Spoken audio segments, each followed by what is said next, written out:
Welcome to the Geek Easy, fellow geeks. Let's open a beverage of your choice because today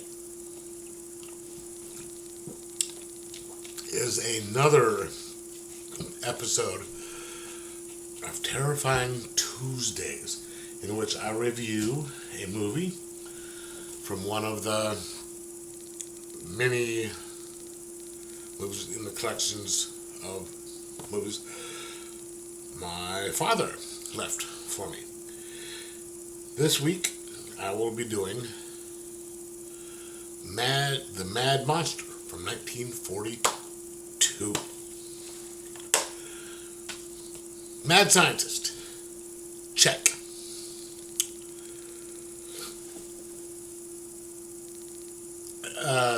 Kind of simpleton assistant slash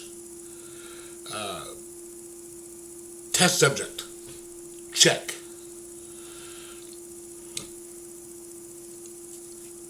Group of scientists, regular scientists, who condemn aforementioned mad scientist for his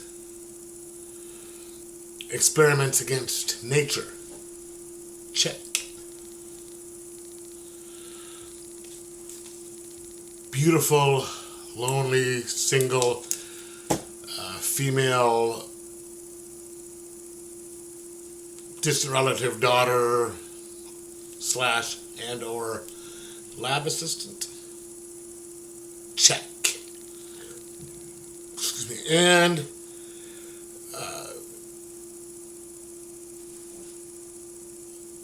police officer, journalist, or main scientist working against said scientist. Check. Oh, and monster. Check. These are all the things you need for one of these old 30s, 40s, 50s, maybe even 60s horror movies. And this movie has them all. This movie has the mad scientist in this movie is Dr. Lorenzo Carson, who at the beginning of the movie is already discredited and an outcast. And I guess after reading it, The Mad Monster is a second movie in a series to Dead Men Walk, in which I guess this is the movie where he got discredited because of his experiments. Alright. But and I haven't read that one, watched that one, so I'm going to have to do that next. But Dr. Lorenzo Carson is discredited and kind of crazy, and you see him at the beginning talking to a group of scientists, which he happens to be imagining around his table, setting up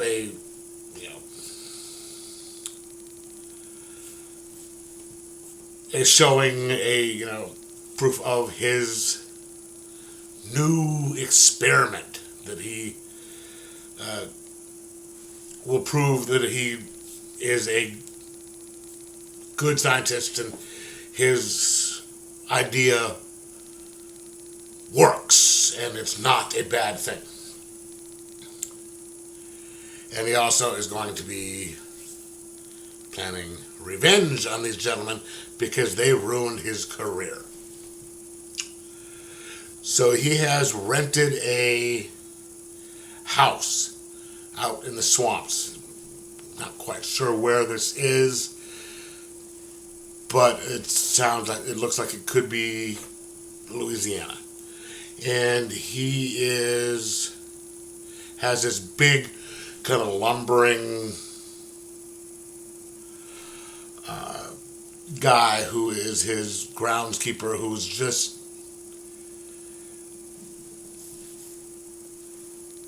not all that. He's kind of retarded, mentally handicapped. And he's his assistant, and what he's doing is injecting the blood from a wolf into Pedro, is the guy's name, his assistant.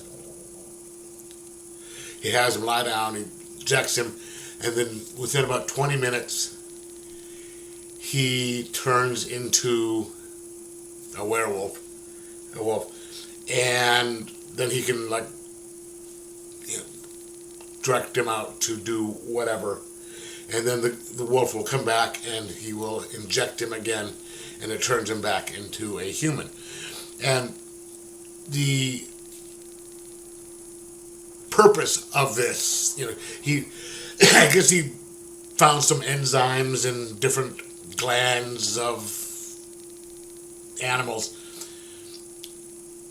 to make this stuff happen, and it's supposed to be to make people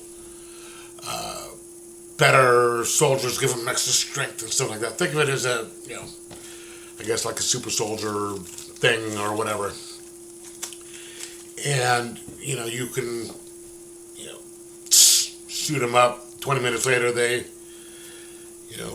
kind of wolf out, and boom, and then when they get done, they'll come back, inject them again, and wash, rinse, repeat as often as you need to.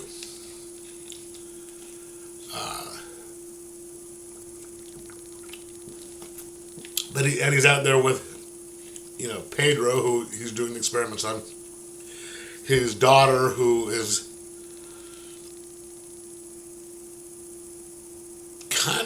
she doesn't know what he's doing because he's not explaining it to her what the experiments are. And she's I guess she's unaware of what he'd done before, and she's like, "Oh, you'll show them, Father, that you're good," And she has a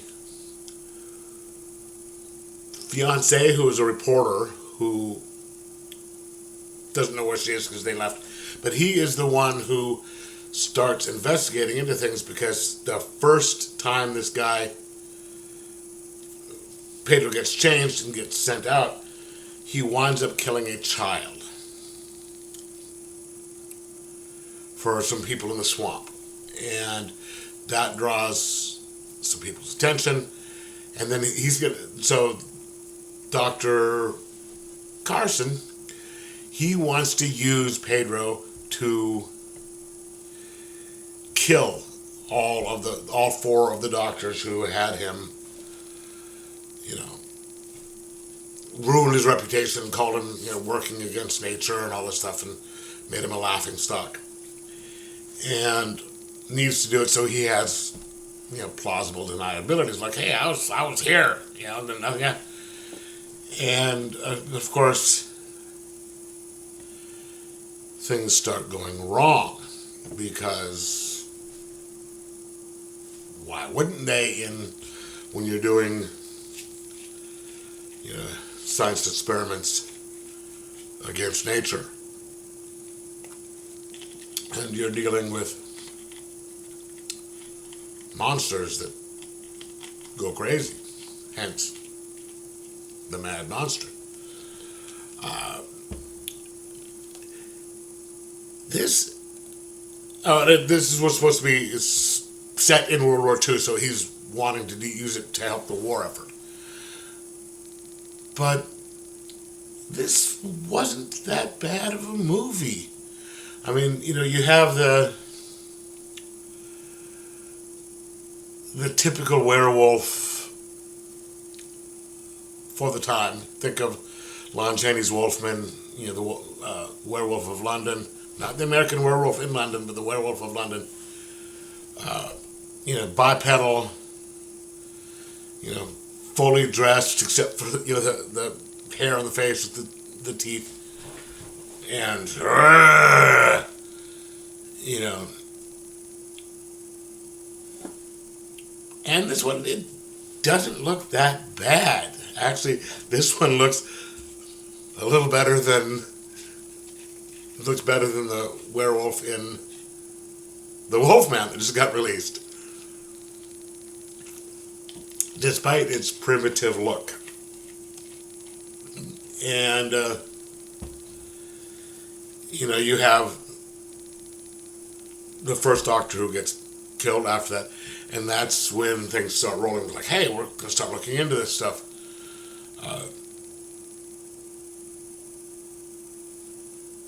If you watch these old movies, you've seen the story over and over and over again in different forms. It's whether it's, the mad scientist creating, this creature or that creature or, whatever. It's just different ones. And the stories can be better or worse. And this one, I think, is one of the better ones, despite the transfer on this was not good. It's made in the 40s, and it was kind of a low budget, so sometimes it was kind of hard to see in the dark. And there's lots of fog in the marsh, and but it was an entertaining movie. I mean, it's not one of those where you're just like, oh God, I can't watch this. This is, if you know the plot lines, the plot points, you know what's going to happen, how it's supposed to happen. You can enjoy it because this one it follows those and it's done kind of well. The acting is good. The characterizations are pretty good, and the Wolfman was kind of funny. It was more like it was a bipedal wolf man, but he sort of acted like a dog in the sense that it could be commanded and stuff like that. And the Pedro